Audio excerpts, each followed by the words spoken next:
ये एक नया हॉस्पिटल बन रहा है। 330 बेड का हॉस्पिटल है।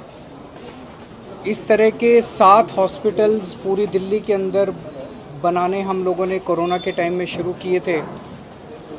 वो इस पर्पज़ से थे कि अगर भविष्य में कोरोना की कभी महामारी दोबारा आती है तो बहुत बड़े स्तर के ऊपर आईसीयू और बेड्स तैयार करने के लिए। अभी फ़िलहाल कोरोना की बीमारी तो नहीं है, उससे तो ऐसा लगता है शायद कि निजात मिल गई है, लेकिन ये बेड्स जो हैं, 7 हॉस्पिटल्स जो हैं, ये पूरी दिल्ली के काम आएंगे। जिस साइट पे हम लोग खड़े हैं, ये साइट हॉस्पिटल के लिए 20-25 साल पहले ईयरमार्क की गई थी और मुझे बताया गया कि हर चुनाव के पहले हर पार्टी यहाँ पे आके नारियल फोड़ा करती थी कि हम हॉस्पिटल बनाएंगे, लेकिन शायद बनाने की नीयत किसी की नहीं थी। अब आम आदमी पार्टी की सरकार हमारी जो है, ये हम एजुकेशन और हेल्थ पे सबसे ज़्यादा तवज्जो दे रहे हैं। तो अभी ये हॉस्पिटल अब उम्मीद है कि अक्टूबर-नवंबर में बन के तैयार हो जाएगा। 330 बेड का ये हॉस्पिटल है और मैं समझता हूँ कि इससे इस पूरे क्षेत्र के अंदर लोगों को काफ़ी सुविधा मिलेगी और इसमें कई सारी चीज़ें हैं जो आर्किटेक्चरल पॉइंट ऑफ व्यू से पहली बार इस्तेमाल की गई हैं, जिसकी वजह से बहुत तेज़ी के साथ ये हॉस्पिटल बन के तैयार हो गया है। बहुत कम समय में हॉस्पिटल बन के तैयार हो गया है और टोटल 6 हॉस्पिटल्स हमारे साथ में से 6 हॉस्पिटल्स एंड दिसंबर या जनवरी तक बन के तैयार हो जाएंगे। तो उससे मैं समझता हूँ कि काफ़ी सुविधा पूरे दिल्ली के लोगों को होगी, काफ़ी बड़े स्तर के ऊपर मेडिकल फैसिलिटीज़ इंक्रीज़ होंगी। अगर कोई क्वेश्चंस हैं तो सर, आज मनीष जी के बैंक लॉकर को गाजियाबाद में सीबीआई गई थी वहाँ पे सर्च करने के लिए, लगभग 1.5 घंटे तक वो सर्च चला, तो बस फिर से सीबीआई एक्शन मोड में दिख रही है। तो ये मुझे बहुत अच्छी बात है कि जब हम पब्लिक लाइफ में आते हैं तो हमें किसी भी जांच के लिए हमेशा तैयार रहना चाहिए। सीबीआई ने पूरी जांच कर ली है। मनीष जी के घर पे भी 14 घंटे जांच हुई। मनीष के घर में भी कुछ नहीं निकला।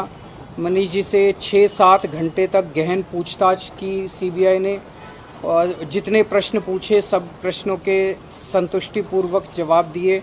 आज लॉकर चेक किया, लॉकर में भी कुछ नहीं निकला। तो एक तरह से इनफॉर्मली तो एक तरह से सीबीआई की क्लीन चिट मिल गई है। बाकी सीबीआई के ऊपर प्रेशर है, पॉलिटिकल रीजंस की वजह से हमें लगता है कि हफ्ते 10 दिन के अंदर गिरफ्तार तो करेंगे ये लोग, लेकिन वो करते रहे, लेकिन एक तरह से कुछ नहीं मिला। सीबीआई ने इनफॉर्मली कह दिया भाई हम संतुष्ट हैं और हमें कुछ भी नहीं मिला मनीष सिसोदिया जी को। तो हम तो शुरू से ही कह रहे थे कि ये सारी जितनी भी कार्रवाई चल रही है राजनीति से प्रेरित है और इसमें कुछ भी नहीं मिलने वाला। उपराज्यपाल कार्यालय से लगातार सूत्रों के द्वारा खबरें आ रही हैं कि दिल्ली सरकार के क्लासरूम बनाने को लेकर भ्रष्टाचार है या ड्यूटी आपकी विश्वविद्यालय उसमें ऑडिट नहीं कराया 5 साल से। डेली इस तरीके की खबरें वहाँ से आती हैं। मैं ये देख रहा था, मीडिया में ही देख रहा था कि आरोप क्या हैं।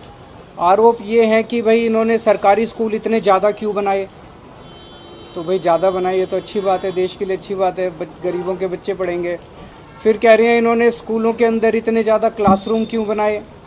तो ज़्यादा क्लासरूम बनाए तो कोई खाली तो है नहीं, जाके देख लो, अभी भी सारे बच्चे ही पढ़ रहे हैं, उसमें कोई ऐसा तो है नहीं कि उसमें कोई मेरी फैमिली रह रही है किसी क्लासरूम में।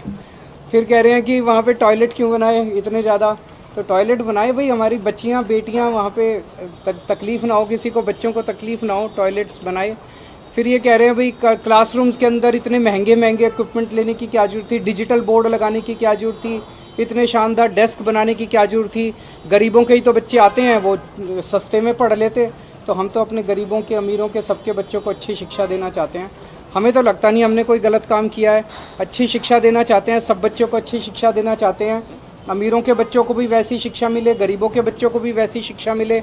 अब आप एमसीडी के स्कूल देखो, बहुत बुरा हाल हुआ पड़ा एमसीडी के स्कूलों का। अब हमारी एमसीडी में भी सरकार आएगी, एमसीडी के स्कूलों को भी अच्छा करेंगे, सारे स्कूलों को अच्छा करेंगे।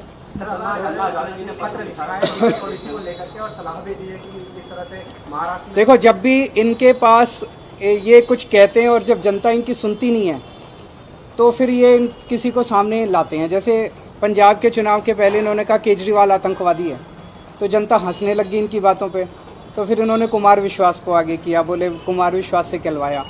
अब इन्होंने शराब नीति में घोटाला हो गया, अब सीबीआई ने कह दिया कोई घोटाला नहीं हुआ। जनता इनकी बात नहीं मान रही। अभी अन्ना हजारे जी के कंधे पे बंदूक रख के चला रहे हैं। तो ये तो ऐसे करते ही रहते हैं, राजनीति है। मेरा अपना ये मानना है कि अब सीबीआई की जांच हो गई है, कुछ भी नहीं निकला, अब इसके ऊपर राजनीति नहीं होनी चाहिए, नंबर 1।